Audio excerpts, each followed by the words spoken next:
and staff from SAD. All over her sweater. She is so excited. No, I'm not. Yeah. Okay. Yes.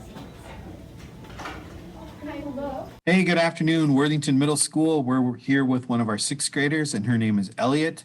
And Elliot has come highly recommended by her sixth grade teachers for her positive attitude, how hard she works in school, and the good example that she is setting for other students. So welcome, Elliot. And my first question is to you is, what are your hobbies? What do you like to do? Some of my hobbies are to paint and play basketball. Okay, and how about sharing some of your paintings then? I have this one. Got to hold up a little higher there. Is that a sunrise or a sunset? A sunrise. And then I have this one. And what kind of animal is that? That's a rhino. And you like rhinos? Yes. All right, here we go. Second question is, tell me about a favorite book that you have. It's my favorite book is called One for Sorrow. And it is about it's about a girl who becomes friends with this one girl, but she thinks she is too clingy, so she joins this group of not very nice girls, and so they kind of like bully her. But then the girl that was getting bullied on dies of the flu, and then she haunts her. Sounds like that's a pretty serious book, and Yes. it's got a good message in we should always be careful about how we treat the people around us, right? What's your puppy's name? My puppy's name is Yeah. Phoebe. Phoebe's cheering you on in the background like, you're giving good answers, Elliot. Yes. Final question, and it's the tough one, is you're going to give a pep talk. So what would you say in your pep talk for the student who needs to take school more seriously? I would say to set timers and go onto your Zooms. You would set timers because it helps you out a lot, like to stay on top of your Zooms and stuff. And I suggest that you keep them on like on days like today, Wednesdays, and on Thursdays, because then you can just get used to hearing. Oh, we clanked out. Oh, there you're back. Kind of clanked out there for a second. My last part, hear me okay? Yes. All right, my last part then is here I am, sixth grader, and I got this voice popping up in my head that says, I don't want to do this today. I'll do it tomorrow. I want to play. Just push that out of the way, because if you don't do it today and you think there will be more tomorrow, there'll probably be some tomorrow still, and then it will just keep on piling up, and then you won't get it done. Oh, and there he is behind you. Phoebe. I love it. He's a Zoom bomber. Well, thank you, Elliot. This has been a fun, and I hope to talk to you again soon. And I hope second quarter goes really well for you. Thank you. Thank you. Hi everyone, this is Mr. Burns. We got a late addition to our this week's video announcements. So, our top 3 spellers are going to compete in Redwood Falls on February 2nd. And the students who competed this week in our virtual spelling bee were Angie Daly, Austin Kinzer, Isaac Kinzer, Dominic Meyer, Aurora Ramos, Alex Ream, and Greg Wasmond. Congratulations to the top spellers. Alex came in first, Isaac came in second, Austin came in third. You guys all did an awesome job, and thanks for participating in our spelling bee, and thanks to Mrs. Volwinians and Miss Hibma for putting this on. Again, all the judging has been done for the Student Council Art Contest, and I'm pleased to announce some winners. Brianna Pershing won for the best landscape. Annie Salas won for the best anime cartoon. Alondra Leon Flores won for the best animal. And Madeline Singler won for the best freestyle submission. Let's take a look at their artwork.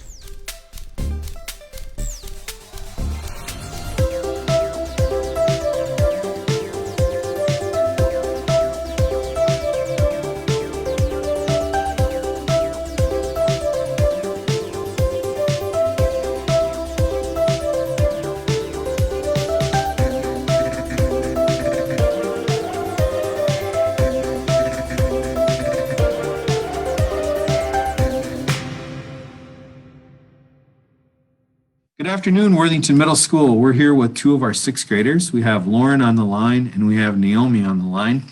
And the reason they're not showing their pictures is our sound has been really glitchy as we've practiced this. So we're going to try to do this without them being seen. You can just look at my pretty face all you want or run away in horror or something like that. But let's get started with our interview. And the first question will go to you, Lauren.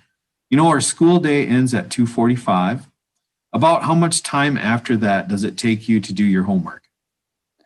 It usually takes me a half an hour to 45 minutes because usually throughout the day, the teachers give us work time to do our homework and they help us with our homework.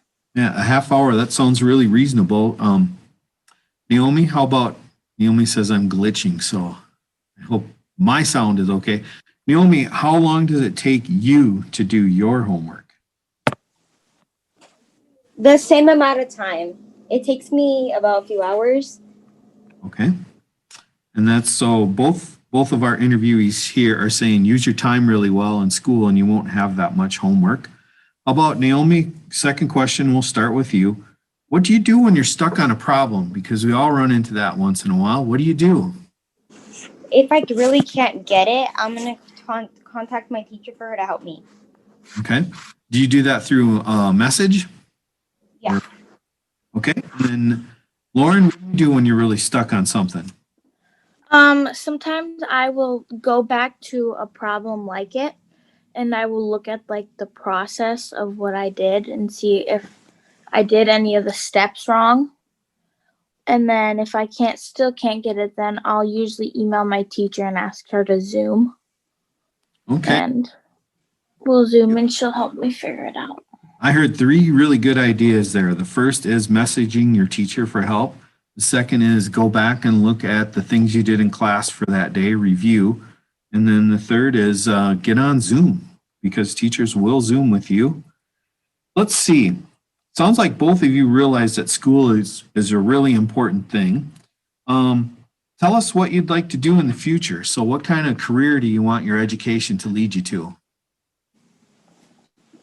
And Lauren, let's start with you on that one. I would like to be a physical therapist. Okay, how did you get interested in physical therapy? Well, I've always been interested in like nursing or something in the medical field, and I just wanted to be a physical therapist. Yeah, physical therapists help people recover from surgeries and from injuries and accidents, and they work with people from birth to old age. So there's a lot of help that a physical therapist does. And that's a great career too. So Naomi, how about you? What kind of career do you think you would be interested in? I want to be a criminal justice lawyer. Okay. And how did you get interested in that? Well, first off, my aunt is one. Okay. And I think everyone deserves justice. Exactly. I think. And like some of them can't like get it.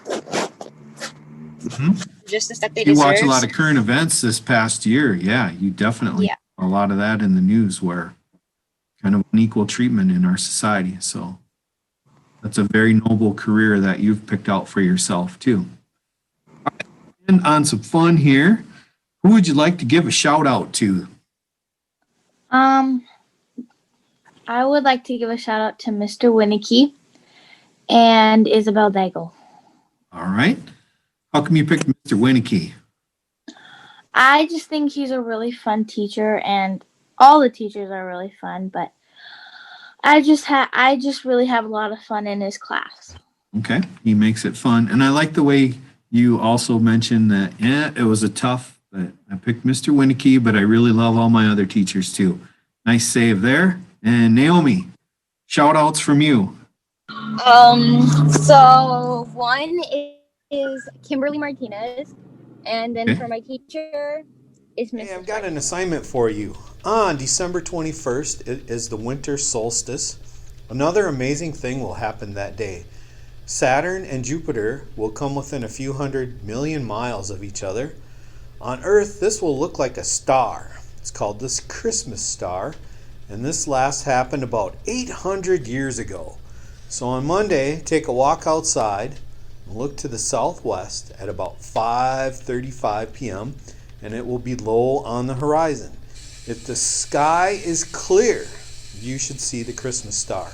And remember, it hasn't happened for 800 years. Wow, everyone, this is Mr. Burns. I think we all would be rich if we had $1 for every time someone said distance learning is a challenge. The YMCA is a community resource that can help with children that are struggling to be engaged and keep up with distance learning. They are offering a YMCA camp. The cost is $20 per day and is for grades K to 8. There is flexibility for the days students will attend. The typical daily schedule is from 7:30 to 5:30. Financial aid is available. Please contact the YMCA for more information.